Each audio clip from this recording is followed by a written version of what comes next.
Sachiputram Atra Supam Rupam Tasyagrajamuri Purim Maturim Ushvatim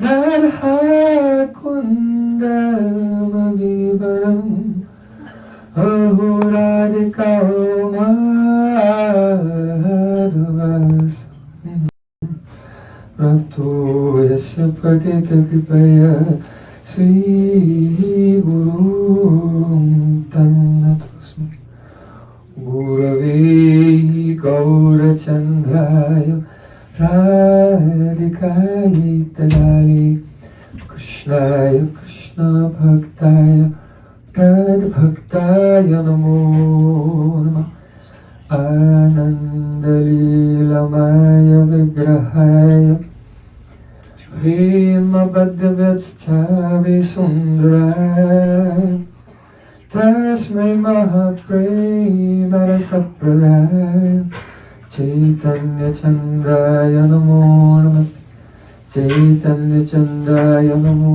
Namaste Chaitanya Chandraya Namo Namaste Bhaktya Vihimha Aparada Lakshay Chiltastika Hamari Taram Pamali Kripa Maitvam Sharam Prapanna Brinde Namaste Chanaravindam Brinde Namaste Chanaravindam Govinda Damodara Madhaviti Govinda Damodara Madhaviti Govinda Damodara Madhaviti Govinda Damodara Madhaviti Hey Krishna, Hey Adava, Hey Saketi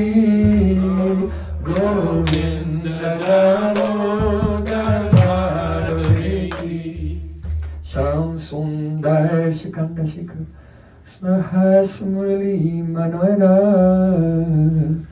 Radhika Sakamama Pripanete Sufir Charana King Kurim Kuru Tavai Vasmi Najiva Vityavana Iti Vikyaya Devi Tam Namam Charanam. First of all, I offer my suspended Bhagavad Puspanjali.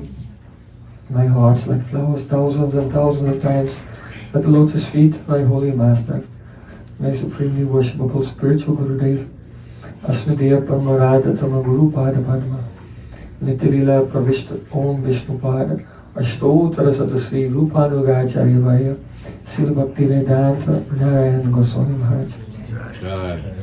Secondly, I offer my pranams thousands of times at the lotus feet of my Param Gurudev, to Srila Prabhupada, and to all of our Sri Rupanuga Gaudiya Guru Parampara. And finally, I offer my pranam to Sri Srimati Shamarani Didi, Mahabodhi Prabhu, and all the assembled Vaishnavas and Vaishnavis, Vanchaprapadu Vasakavas, and the Belt of Prem, Bhagavad Vaishnavi, Namo Namah.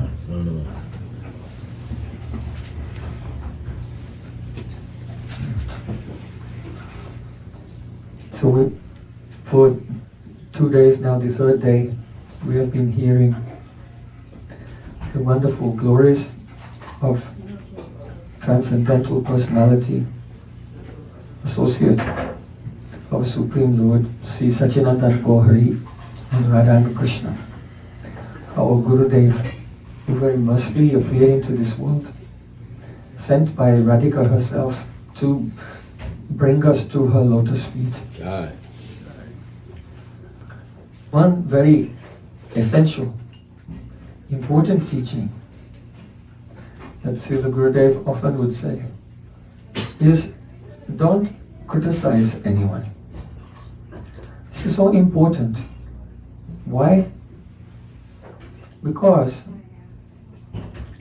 Taramadhye, Sarvashestra, Nama Sankirtan, Niraparad, Nam Lele, by Prem. All the anchors of bhakti, the best is Harinam Sankirtan. And if a person will simply utter the holy names of Sri Krishna, Niraparad, without any offense, then by Premadan, they will attain Krishna Prem.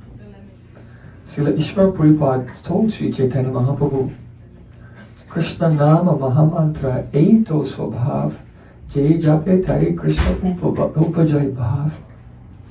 When Mahaprabhu received initiation, he went and he began to chant. And as he was chanting, he had the darshan of Sri Krishna and he became mad. He was weeping, rolling on the ground. So he went back to his Gurudev and said, Kiva mantra dile gosai, kiva tarba, japite japite mantra koile paga. Oh Gurudev, what kind of mantra you given me? What kind of power is in it that I began to chant japa? Now I think I've become mad. So in reply, his Gurudev said, oh, Krishna Nama Mahamantra Eito Swabhav. This is the nature of the Hare Krishna Mahamantra. Jai Jape Tare Krishna Upajai Bhav. If someone will do japa, repeating the holy names of Sri Krishna, then bhav, ecstatic love will manifest in their heart. So, this question comes, if we are chanting and realization is not coming, then what is the cause? Tabe jani aparade tahe te prachur Krishna nama bija tahe na kare ankur. Krishna nama bij, the holy name of Krishna is like a seed, and it becomes ankurit, it sprouts. That means from the name of Krishna, the beautiful form of Krishna manifests. And from the form of Krishna, then see Krishna's qualities, his associates. And one form among those associates, that will be your swarup. So Nam reveals your swarup also. Atasi Krishna Namadi Nabhavad Grayam Indreyai Sevan Mukhi Jivado Swayameva Spuratada. Commenting on this verse, Srila Bhaktisnatha Thakur, he used this verse to explain Seva Sadhaka Rupena Siddha Rupena Chatrahi. How should one serve in his sadhak form and in siddha form? So he said, first, in the sadhak form, chant the holy names of Krishna. Sevan Mukhi Jivado Swayameva Spuratada. By chanting without offense, Krishna's name, form, qualities, associates, and your swarup. And then you can follow those associates and then lila like this. So this is how the swarup comes. Sri Guru, when the devotee is chanting Harinam, by his mercy he reveals the swarup in the heart of the disciple. After that, the disciple may reveal his heart to the Guru, and Guru can give some upasaka pariskriti. That means some refinement of that realization. Otherwise, the swarup, the siddhadaya, these ekadas bhavs, they cannot be given. They cannot be given to anyone. But rather, those who are chanting purely, they can realize it, and Sri Guru can give some refinement, some finishing touches to that. That is called upasaka pariskriti, the refinement of the experience or conception of the worshipper of Krishna. So, this is the power of the holy name. And tabe jane aparade tohite prachur. If the seed of Nam Prabhu is not manifesting, it's not becoming ankurit in our heart, then the result is aparade tohite prachur. Many, many offenses are there. And among the 10 offenses to the holy name, it's very interesting. You know, have you ever seen the race, hurdles race? When there's a race with the hurdles, they have to run and they have to jump over a hurdle, and they have to run, they have to jump over another hurdle, like that, like this. So in between you and Krishna praying, there are 10 hurdles. You just have to avoid these. What are these 10 hurdles? 10 offenses to the holy name. If a person will avoid the 10 offenses, then they'll arrive at their destination, Krishna praying, very easily. But the problem is, generally we see that in this Kali Yuga, where it's very contaminated atmosphere, And there's so much envy everywhere, saturating and permeating the atmosphere, that mainly we see that a lot of devotees, they fall flat on their face at the first hurdle. Why? Because the first offense to the holy name, satam ninda, nam nam paramam aparadam vitanate yata kyatim yatam katam husate tat vigaram. To criticize the devotees who have dedicated their life to preaching the glories of the holy name. This is the problem. So Srila Gurudev said, don't criticize anyone. Kahari na ninda kari Krishna Krishna boli, Ajay Chaitanya say Jiniba kahali. In Chaitanya Bhagavatam, it is said, chant the holy names continuously and don't criticize anyone. And if you do this, then Chaitanya Mahaprabhu, who is Ajit, who is unconquerable by anyone, he becomes conquered and he gives himself. Mahaprabhu gives himself to that person who chants the holy name and never criticizes anyone. So, Ninduka nahi kalabya sava shastra gai, sabara saman bhagavat dharma hai. The critical person, he never attains anything of value. Ninduka nahi kalabya, saravat shastra gai. All the scriptures say this. In fact, sabara saman bhagavat dharma hai. The Bhagavat dharma is the dharma of sabara saman, giving respect to everyone, respecting all. So, in this material world, it's very popular. Ninda rasa sada pibet. May I always relish the rasa of criticism. But this is very, very unhealthy for our spiritual life. Now, Dosri Guru, he speaks. Don't criticize. Yes, Gurudev, yes, Guru, I've got it. But there's some justification. In this way, we don't accept the instruction of Sri Guru. Don't say any ifs or buts. Truth should be spoken. Always truth should be spoken. But what is truth? Sri Krishna said in the 11th canto of Srimad Bhagavatam, truth is that which is pleasing to the ears of sadhus. And sadhus, they never want to hear the criticism of others. Perhaps you have heard of Srila Raghunath Bhatta Goswami. Vaishnavera nindikama nahi parikani, sabi Krishna bhajan kari ei matra jani. It is said that Srila Raghunath Bhatta Goswami, if someone would come and begin to criticize, say some faults of a devotee, not something untrue, even true, saying something even true, Vaishnavera nindikama, that means some activity which is not good of a devotee, then nahi parikani. Raghunath Bhatta Goswami never used to allow it to enter into his ears. But rather he would say, Sabi Krishna bhajan kari ei matra jani. Everyone is doing bhajan except for me. I am the only one who is not doing bhajan. So Prabhupada Srila Bhaktisiddhanta Thakur, he used to say, your critical mentality, it's alright, but if you turn it on yourself, don't become involved in the activities and the qualities of others. Try to criticize ourselves, and then we can make some progress. So Sri Krishna said to Uddhav, Parasubhava kamani na prasangsati nindati sahasu prapyate swartad asatya biniveshata. One should not speak of the good qualities or the bad qualities. One should not praise or blame anyone. Why? Because if you praise or blame any other person, now you lose. Sa asyu brashyate swartad. We immediately fall down from our own swarta. Swarta means our own purpose. Where are we going in life? What is our goal? Our goal is Krishna praying. How does doing dosha kirtan, speaking the faults of others, help us attain Krishna praying? Only because the heart is dissatisfied, we point out the fault of others. It's really only a self-advertisement. Look at me, I don't have this fault. It is the criticism of others is a glorification of one's own ego only, and seeking comfort in the self-aggrandizement. So, sa-asu brasite swartat. Those who criticize, praise and blame the good and bad qualities of others, they lose, they fall from the path of their own benefit. Why? Asatya biniveshata. Because whatever you speak, you become absorbed in that.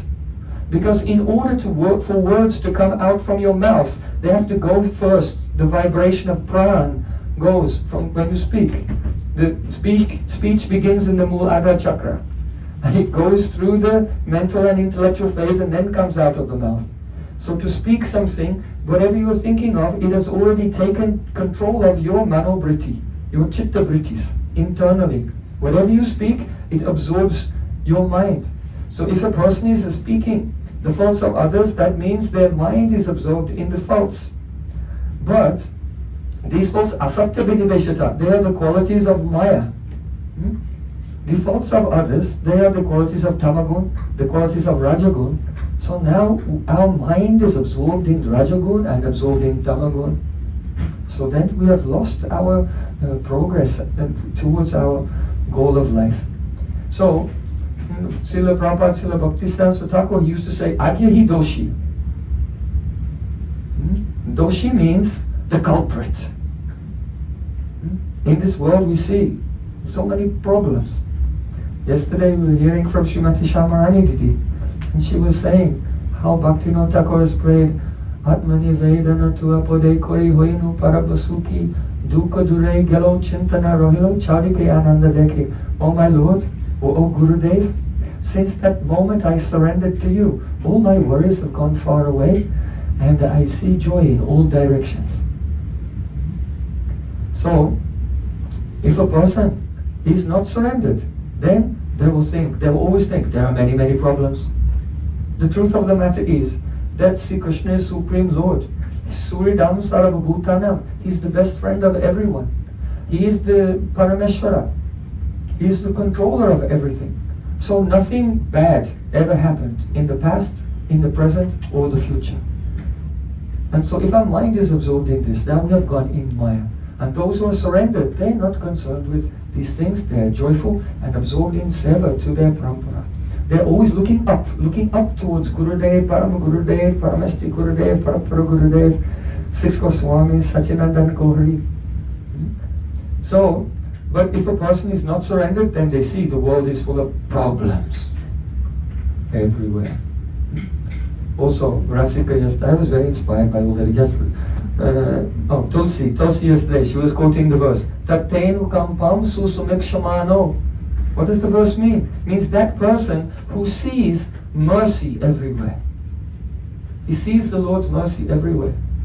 Once there was one wealthy person and his son was very sick and he was about to die.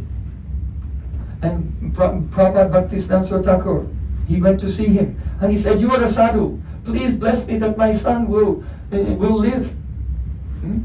Srila Bhaktisiddhanta Thakur said, I can help you.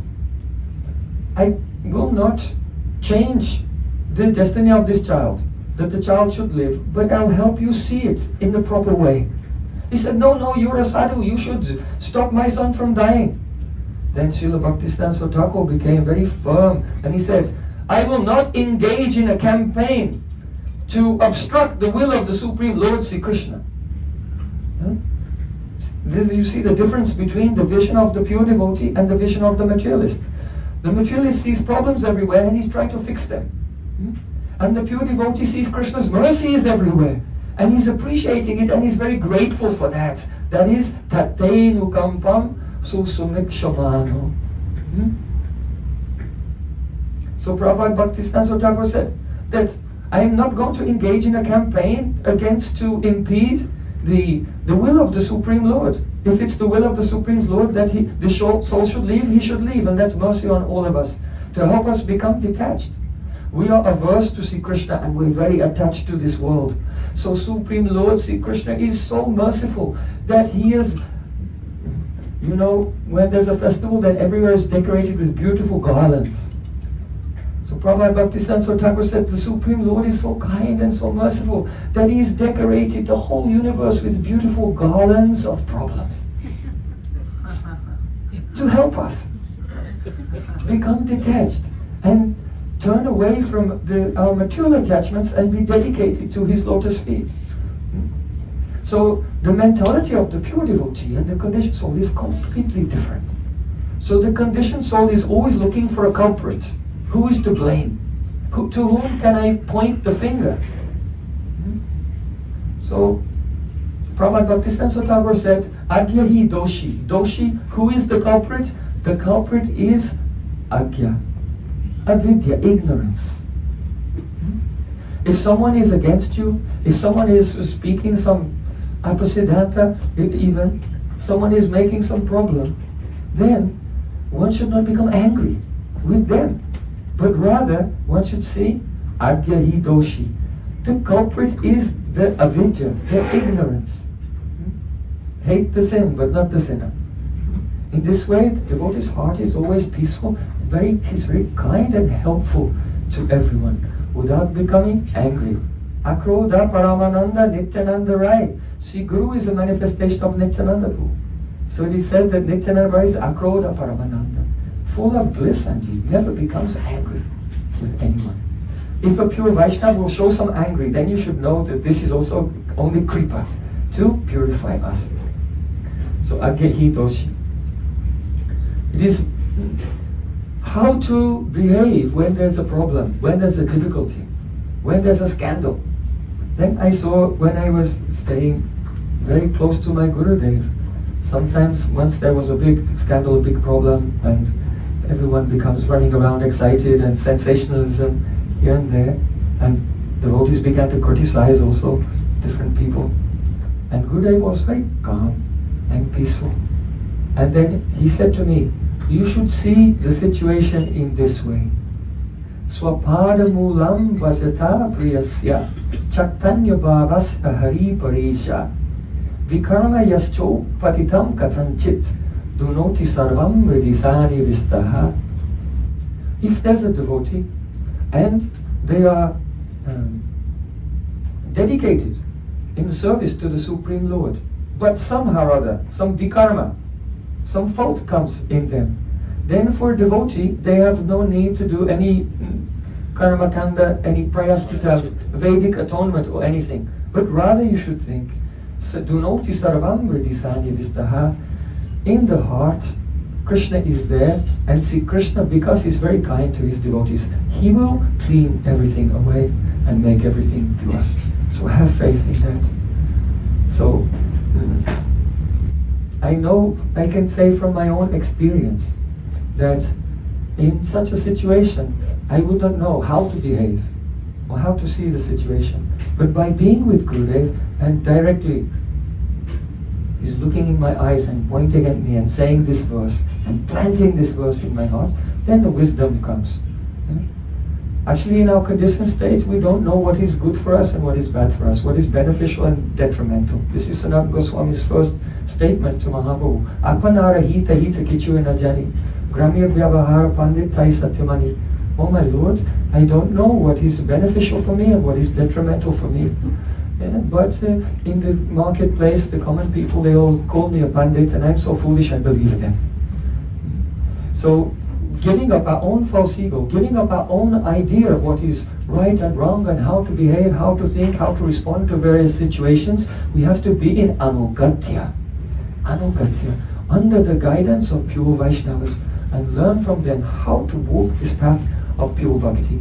And in this way, one can cross over the first hurdle to attain Krishna Prem, that is Sadham Ninda.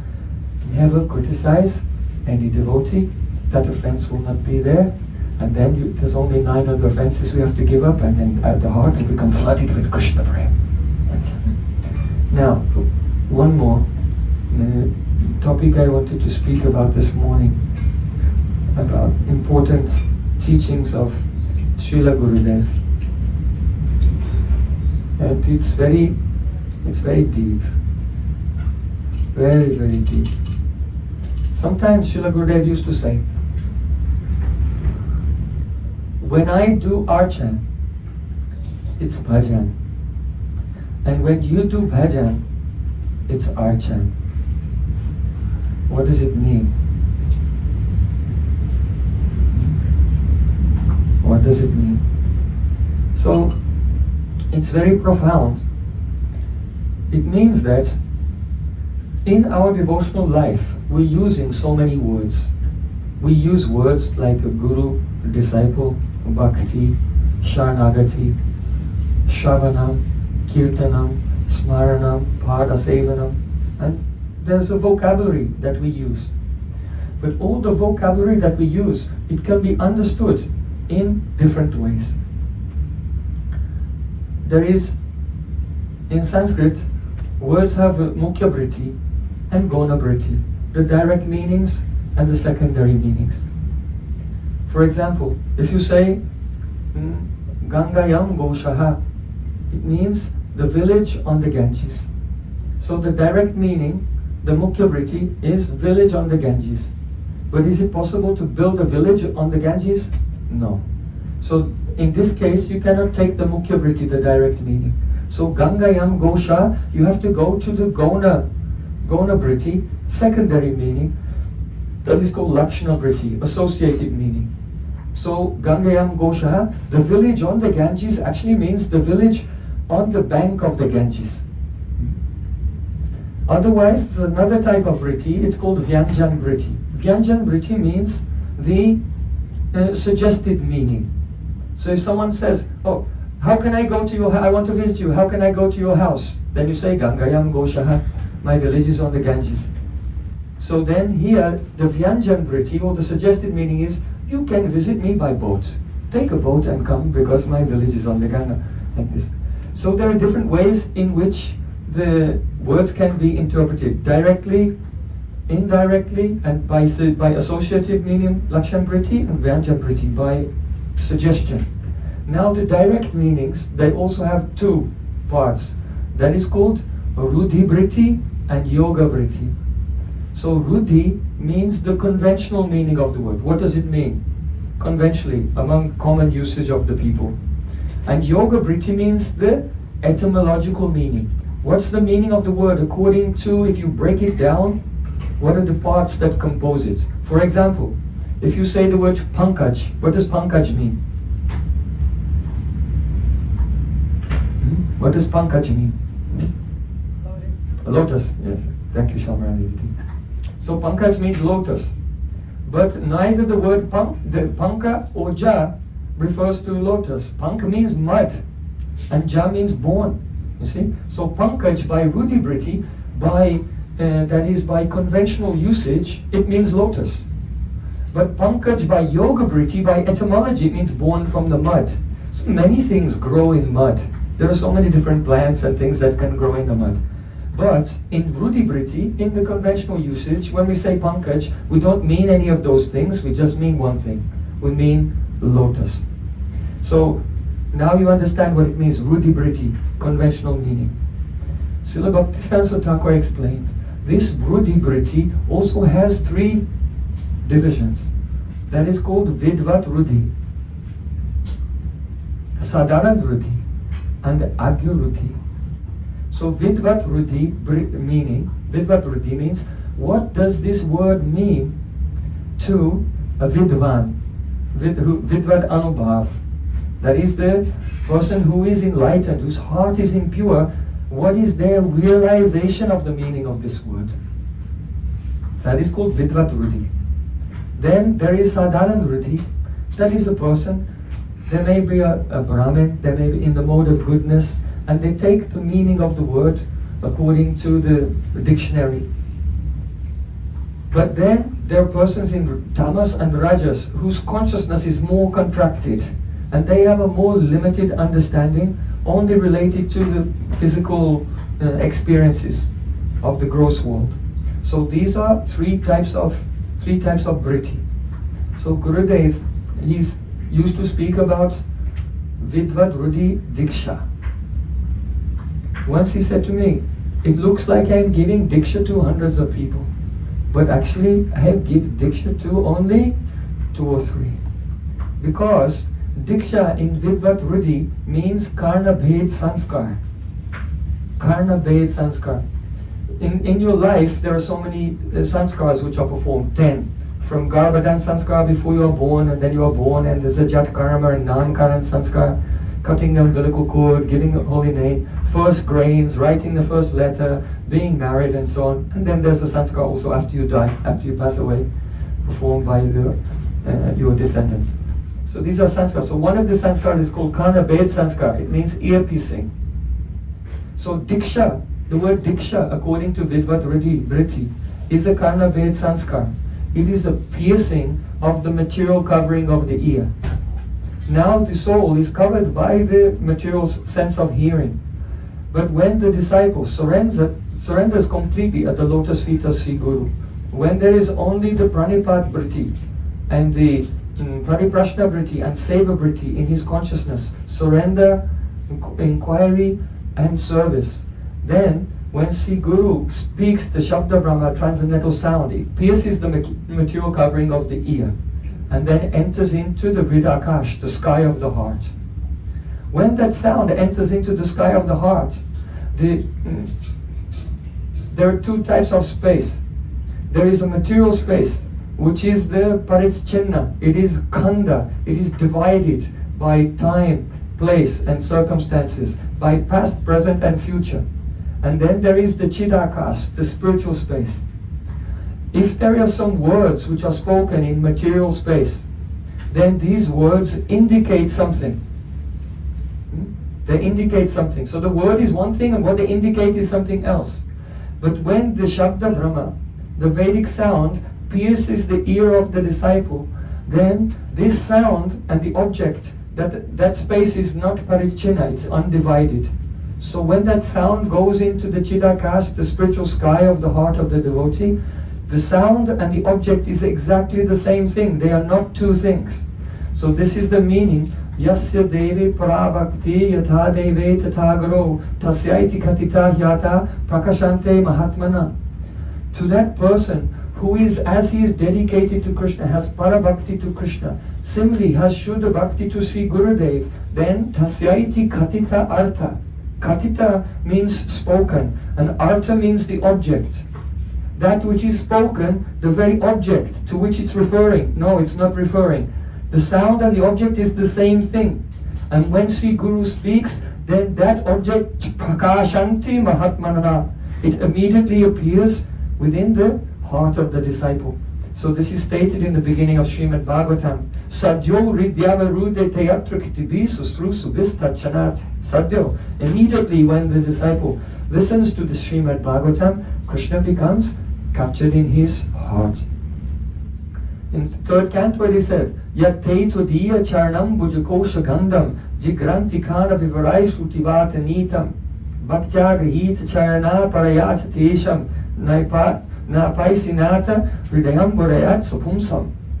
O my Lord, your pure devotees, they smell the fragrance of your lotus feet through the ears.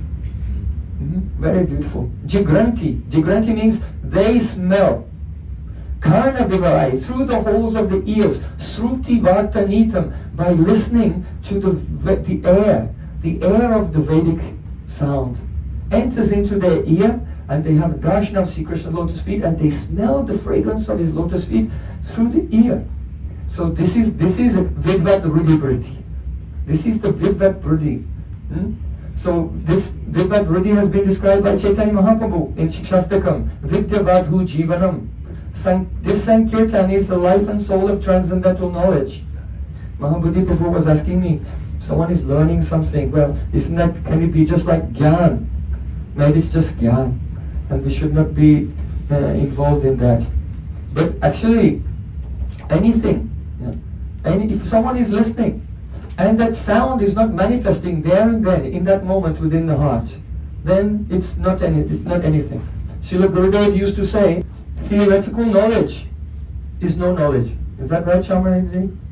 Theoretical knowledge is no knowledge. Actual knowledge is darshan. So, there are three stages in bhakti: sambandha jnana, abhideya, and prayojan. So, sambandha, abhideya, and prayojan, all three of them, they're all darshan. The sambandha jnana is not a theoretical knowledge of different categories of jiva tattva and this tattva and that tattva. The sambandha jnana is darshan, it is a vision. And then on the basis of that vision, one internally serves, and that is the abhideya, and that is darshan, and the prayojan is also darshan. So from beginning to end, everything is darshan. And if there's no darshan, then there's no bhajan. And one is doing what? Archana. Understand? So we can give some example of, so there's no problem. We can give some example of Vidvat Vritti. We are all reading Shastra, hearing and speaking. But it may be that everyone is not hearing and speaking and understanding according to Vidvat Vritti. For example, in Bhakti Rasamrita Sindhu, there, Srila Rupa Goswami Pad, he said, Baram Huta Vara Jwala Panjaranta Vyavastitaha Naschinta Shtori Vimukha Janasam Vaisa Vaisasam. The meaning is, I would rather be inside an iron cage, surrounded by fire, than to have the association of persons who are averse to remembering Krishna. Right? So this is a verse, it's glorifying, by indirectly glorifying sadhu sangha by criticizing the asat sangha.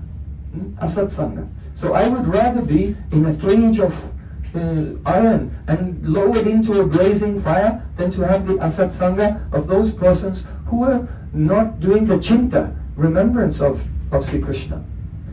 Did everyone understand? Yeah? How did you understand? By Vidvat Vritti, by Sadharan Vritti, by Agya Vritti. You think about it. So the explanation is this. Prabhupada Bhaktisiddhanta Thakur, he said that it means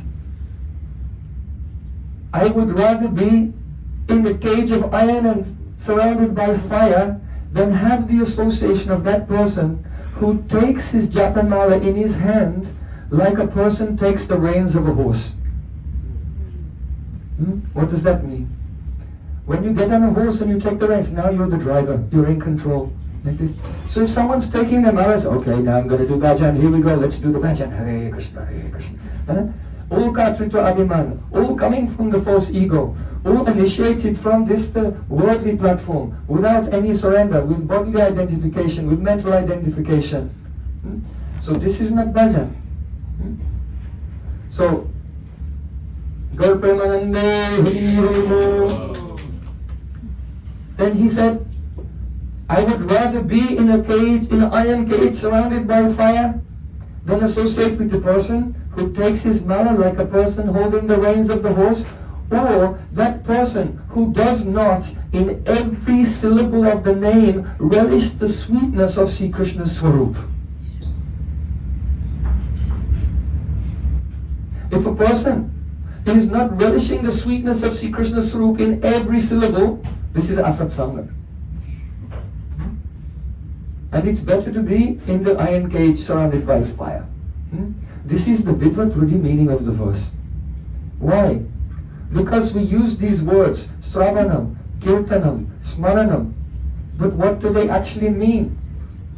The word Shravanam means that when we hear, then we see the lotus feet of Krishna and smell the fragrance of Krishna's lotus feet. That is Sravanam. Kirtanam means Vidyavadhu Jivanam, the life and soul of all transcendental knowledge. When the holy name is chanted, Krishna's form, qualities, associates and pastimes are appearing. That is Kirtan. What is Smaran? Smaran is not, someone thinks I am doing Leela Smaran, remembering Leela. But in the sixth canto of Srimad Bhagavatam, Narad Muni, he tells Yudhishthira Maharaj that Namana Sprishtamahati, the mind cannot remember anything that you have not experienced before. Then what are you remembering? If you haven't, that's what memory is. Memory means to take a samskar of a past experience and bring it into the forefront of your mind. So if you say, I'm remembering Krishna's pastimes, if you've not seen the pastimes, then how will you remember them? Once someone came to Gurudev asking about this subject. Gurudev said, oh, can you meditate on my father? He said, I've never seen your father. He said, then if you've never seen him, how will you meditate on him? So he said the same thing is there with Krishna. So begin with the name. And if you chant the holy name without offense, Krishna will reveal his form and then you can remember him. You cannot remember anything that you haven't experienced. So this Smaran depends on anubhuti. And it depends on realization. Otherwise one is remembering words. One is remembering some words, what you have read in a book or something that you have heard, remembering those words, but not the actual pastime. So Prabhupada Bhaktisiddhanta Thakur said, Leela hoite nama spurti rupanuga bole na. A rupanuga Vaishnava will never say that there will be a spurti of the holy name from the Leela. If you start from the Leela, the name, you will not have a spurti of Nam. Start from the Nam, Nam will give spurti, Rup, Gun, Parika, and then Leela, like this. Not backwards. So, when the devotee is in the Prakrit stage, that is the Kanishta Adhikari stage, Archayam eva haraye puja yasada eyate natad bhakteshu chanyetsu sabhakta prakrita smitaha. It is said that the Prakrita Bhakta, the materialistic Bhakta, the Kanishta Adhikari, they have a faith in Archan. They like to do Archan. Now someone may say, well, I'm not really interested so much in serving the deities, I'm more into chanting and Harikatha, like this. But this is not a choice. When the devotee is in the Prakrit stage, even his hearing, chanting and remembering is not actually those angas of bhakti, by vidvat riddhi priti. He's using the words, I am hearing, I am chanting, I am remembering, but not by vidvat riddhi priti, by sadharan riddhi priti, by agya riddhi priti. And in that stage, his hearing, chanting and remembering is not actually those angas of bhakti, it is in the stage of Archan. All included in Archan. And this is what Srila Gurudev meant when he said, when I do Archan, it's bhajan. Why? Because even if it looks like he's serving a deity, but actually he's having darshan of Krishna, and in his eternal spiritual manjari swarup, he's serving Radha and Krishna. He said, but when you're doing bhajan, you're doing Archan. That means that if the devotee is not experiencing the spot dharma, the manifestation of Nam Prabhu, then even though they think I am chanting, I am hearing, I am remembering, but they're not doing those things. They're doing those things, yes, but within the category of Archan, not the actual Sankirtan Dharma that Sri Chaitanya Mahaprabhu has come to give. So in the beginning, a person, they have no choice from Sada, Ato Sada, Ata Sadhu Sangha, Bhajana Kriya, Anata Nivriti, like this through these stages. Only faith is gradually becoming firm. Gradually the surrender is increasing. And then when Nishta comes, the chitta becomes steady. Then when the chitta is nirmal, steady, it develops the quality called the Bhagavat Bimba Grahitva, the power to catch the reflection of the form of Sri Krishna. So Chaito Darpanamarjanam, heart should be steady, and some realization will begin in Nishta, and then in Ruchi, the actual nature of pure bhakti manifests. In Ruchi, devotee begins to see Krishna's form and his beautiful qualities and his associates and his sweetness, and then he understands Bhakti Tattva, not before that. So in Bhakti Rasamrita Sindhu, Rupa Goswami said, Swapalpi Ruchya Eva Syad Bhakti Tattva Avabodhikaha. This Bhakti Tattva is understood only by those who have attained Ruchi. Even it's a little Ruchi, but they've entered into that stage. Beyond Nishta, they know Bhakti Tattva, and others don't know. They try to understand by Kevala Yukti. So Yukti means logic, reason, inference, Tarka. And Kevala, generally it's translated as dry. Dry logic and reason. So someone say, I'm not using dry logic and reason, I'm reading the Shastra. My reason is based on Shastra, on Shabda, on the Shruti. But no, here Kevala Yukti, dry logic means the Ruchi Rahita, the logic which is devoid of the experience of Ruchi, actual Ruchi. That is called the Kevala Yukti. And by Kevala Yukti, no one could understand Shastra. And if with permission, just 1 minute, one more point. You know that in Praman Tattva is the first Tattva that you have to know. Amnaya Praha Tattva Mahimya. Praman Tattva is the first thing. So there are three main categories of the Praman. There are 10 Pramans, but they come under three main categories. That is Pratyaksha, Anuman, and Shabda. So Pratyaksha means perception, and Anuman means when you use your mind to understand, draw some conclusions from the things that you have seen. And the last one is Shabda. Now if a person takes the meaning of Shabda just to mean scripture, then this is not Vidvat Ruddhi. Because you read the scripture or you hear the scripture using Pratyaksh, and then you use your Anuman to try to think, well, what does it mean? What does it mean? So then, how is it, this is a separate category? So Shabda actually means this. Shabda means this. This is all explained by Jiva Goswami in Tattva Sandhara. It's a very initial foundation. Whatever Bhaktisiddhanta Thakur has described is the mature and digested conceptions from the writings of Srila Jiva Goswami. So, the actual meaning of Shabda is this. There were 10 people on a journey, and they got in a boat and crossed the river. When they got to the other side, the leader of the group told someone, "Oh, count, just to make sure that we're all here." So then that person began to count. 1, 2, 3, 4, 5, 6, 7, 8, 9. Someone's missing, we've lost someone. I can only count 9 persons. Are you sure? Yes, you try. Then someone else said, 1, 2, 3, 4, 5, 6, 7. Yes, there's only 9. What can we do? And then one old person who was nearby saw this. It was a very comical situation. And he came and he said to that person who was counting, "Dasamas Tom Asi." Dasamas Tom Asi means you are the 10th person. Now, as soon as he heard that sound, he didn't see with his senses 10 people. And he didn't figure it out by thinking. But Dasamas Tom Asi, you, as soon as he heard this, then there was a manifestation of the knowledge of the situation there and then. So that is the meaning of Shabda. This is the real meaning of Diksha, when the Karna-based sanskar takes place and the ear is pierced and the Shabda enters, which is non-different from the actual object that it is describing.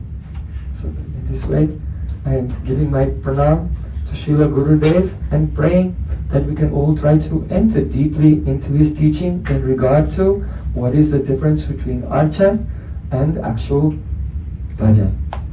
Srila Gurudev ki jai. Yes, so your question. In the very beginning you were saying the difference, so Sambandha, if you don't have Sambandha Darshan, that is, so I was asking the question from, I guess, my mental state. You gave very many examples of what's not Sambandha Darshan, so I just wanted to give something so clarity, even with it, for those who don't have it, probably including myself, what an example is. Sambandha Gyan. Darshan, in other words, the realization piece. So here, the word darshan, it comes from drish dhatu. So when the suffix lut is added to drish dhatu, then it forms the word darshan. And this word darshan, it means avalokana, sakshatkar and upalabdhi. Avalokana means seeing. Sakshatkar means direct experience. And upalabdhi means attainment or perception. And so the Sambandha Gyan, to have knowledge of relation with Krishna, means to have darshan of Sri Krishna's swarup. You can see that Srila Vyasadeva, he went into trance. Bhakti yogena manasi samyak pranhite malaya pasya purusham punam mayam chatara pashrayam. And he saw Sri Krishna, and he also saw Maya, and he also saw the jivas. So having the vision, actual darshan of these tattvas, that is Sambandha Gyan. Not only having the theoretical knowledge of different compartments and categories on the mental platform. Gurudev said, theoretical knowledge is no knowledge. So actual Sambandha Gyan is darshan, Abhideya is darshan, and Prayojan is darshan. Otherwise, a person is thinking, when they're in the platform of Archana, they are thinking, oh, my Sambandha Gyan, I understand this subject, but it's theoretical. And my Abhideya is Bhajan, serving Radha Krishna. So that person who in their mind trying to serve Radha Krishna, but they don't have darshan, they are shooting arrows in the darkness. Just like a person, they want to go hunting, so they go in the pitch darkness and they're just shooting and hoping the arrow will land somewhere. So that's not bhajan. So there's no Abhideya without darshan also. And then the Prayojan is the full darshan, the full Gaudiya darshan. Very profound. That means to attain the bhav of Braja Gopis, wherein they are seeing Krishna internally and outward all the time. That even when they're meeting with them internally, they're also experiencing separation. So the actual Prayojan is very, very high.